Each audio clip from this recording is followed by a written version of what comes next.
Yeah, a TARDIS analysis is a very good one, Richard. It's a huge space inside, and we've just chatted about people a bit worried about the post office museum as well. That would stay. That takes up quite a small footprint. It needs time for the experts to design it, okay? And with fashion museums, you can rotate the displays, but it's a huge space. It really is. It's over 4 floors. It's a marvellous bit of architecture inside as well. So it's really fitting to have a world-class museum in a world-class building.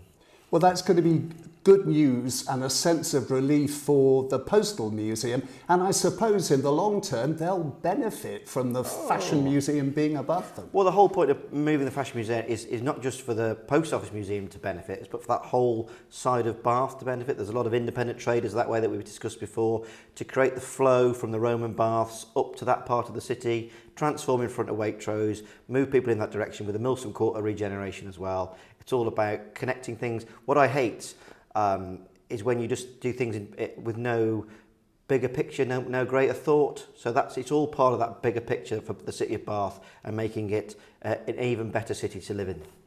Now, you recently took on the role, or the burden, whichever way you want to look at it, of arts and culture. Do you mind me asking who's responsible for heritage? So heritage comes under Richard Samuel, my deputy, and we're very closely working together. Yeah. Okay, and by heritage, I mean the fabric of the city. Yeah, so there's an interesting thing here. I think what we've done as a city of Bath, and obviously not talking too much about North East Somerset now, is we've concentrated too much on the word heritage, but arts and culture are part of heritage. They all come as one big package. So instead of just using the word heritage, which has been a quite protected word, actually arts and culture come into that. And the key thing about heritage, it can benefit the arts and culture sector if they work together. And we've talked about this before about areas working in silos. So heritage seems to have been its own silo rather than being incorporated into all the other fabulous things that we do in the city. So my job is to bring that all together and not just focus on one word.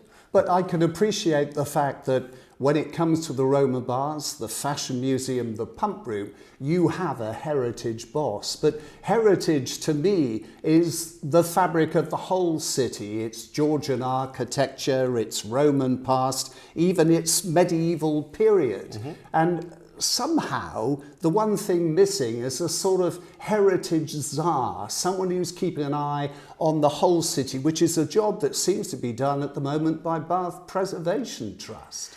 Yeah, it's a good question. I think that I've as discussed before as well, I'm working very closely with Bath Spa University to look at how we can improve and modify the system. So, interesting word, a heritage czar. We obviously have a heritage director, and I want them to be more involved with arts and culture, not just heritage as well. So as part of the review that we're doing with Bath Spa, that's a good question we can ask the experts. I'm quite happy to sit here and not be the person with all the answers, but actually go to the people and think, give me the answers. Thank you for that. I will keep an eye on things to see how they develop. Now, look, you've won your battle in York Street. We can now have that infamous phrase, the ring of steel, installed. Should we be scared? Absolutely not, no. So let's first of all, let's get rid of this ridiculous term, ring of steel. I mean, you've obviously said it just to wind me up. There are possibly up to 8 retractable bollards that are going to stop what happened in Berlin the other day. The police have said this is necessary. We have ridiculously crowded streets. These retractable bollards will go down. If you've got a disabled pass, you can go up to it. They'll be camera monitored. You can have complete access for delivery people as well if you're a registered delivery person. So deliveries will get through, disabled people will get through. But what won't get through, and this is what the police want us to do, is an idiot with a car that wants to plough through a very busy street. And that's what they're designed to stop. So it's all about security, and there's no such thing as a ring of steel. Will the retractable bollards, replace these temporary manned barriers? Yes, so the rules exist at the moment. When we've got hideous temporary barriers that are manned all the time. We're going to get rid of them. There'll be a beautiful new cobbled area with a retractable bollard. The hardest bit of work is working out the engineering bit because there's a lot of vaults there, etc. So that's being done at the moment. Utilities need to be looked at as well because it requires a lot of electricals, cameras, etc. So that'll be done between now and January. And we should have, between now and January, get rid of all those ugly barriers, get rid of all those people that stand there, which cost the council a lot of money as well, and have some beautiful retractable bollards, which makes the city safe for everybody to use. Now, that's just one of the issues you're having to deal with on your watch. And in some respects, we should feel sorry for the Lib Dem administration, because a lot of structures in this city, obviously being man-made, have a finite term of use. You know, I'm getting around to talking about Cleveland Bridge, where I thought they were starting resurfacing last night, but not yet. Now, look, the last thing I heard was the experts were getting together to try and come up with a solution, the best way of dealing with this strengthening issue. Do you have an update on what's happening there? I don't have a formal update for you now. Officers are looking at it at the moment. There will be resurfacing work that will take place over the summer, and that is to get it into a tidy state for walking, cycling and the cars. A notice went out saying they were starting that yesterday. Yeah. So that's what we'll see at the moment. Those people who know the Cleveland Bridge very well, all the stuff on top will be cleared away, and it'll look like the project is finished on the top, which is what people want. However, what we also need to look at is the traffic light system and improve that, because that's causing a little bit of mayhem at the moment. So we have got some experts looking at the traffic light situation.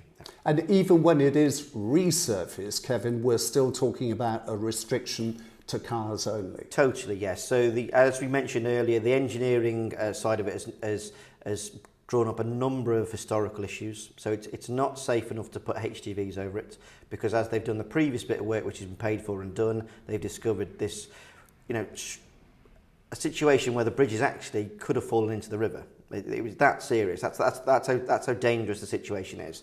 This bridge is not designed for big, massive HGVs. So we're going to bat it back to the Department of Transport and say, look, this is a strategic route for you. It probably shouldn't be. We don't want HGVs coming through our city. The pollution levels are still too high there. So let's come to a sensible compromise, and we'll work together with you guys to find one. Well, you have battles to come there, and the best of British. Yeah. Going back to what I was saying about a heritage czar, there is somebody who, in walking around the city, could maybe alert the administration to the fact that it's not just Cleveland Bridge that's beginning to show signs of wear. I was walking through the Paragon the other day, and the cellar wall on the side of the road is collapsing. I know that Grand Parade is being held up on metal props, and I think there is some concern that one side of Pultney Bridge is starting to show a few cracks in the fabric. Are these problems to come? They're not problems to come. They're things that we need to deal with, Richard. Unfortunately, if you get a city, or fortunately you get a city that was all built in over the same 30-year period, it's a bit like putting all your white goods in a house at the same time. They're all going to start to fall apart at the same time. So we need to be very, very realistic, look at them as a whole, and obviously, as a council, we cannot afford to fix all these things. We just haven't got the money. So we need to work very closely with government, very closely with WECA, very closely with our heritage experts to make sure that they are there for another 200 years. Second homes are big in the news this morning.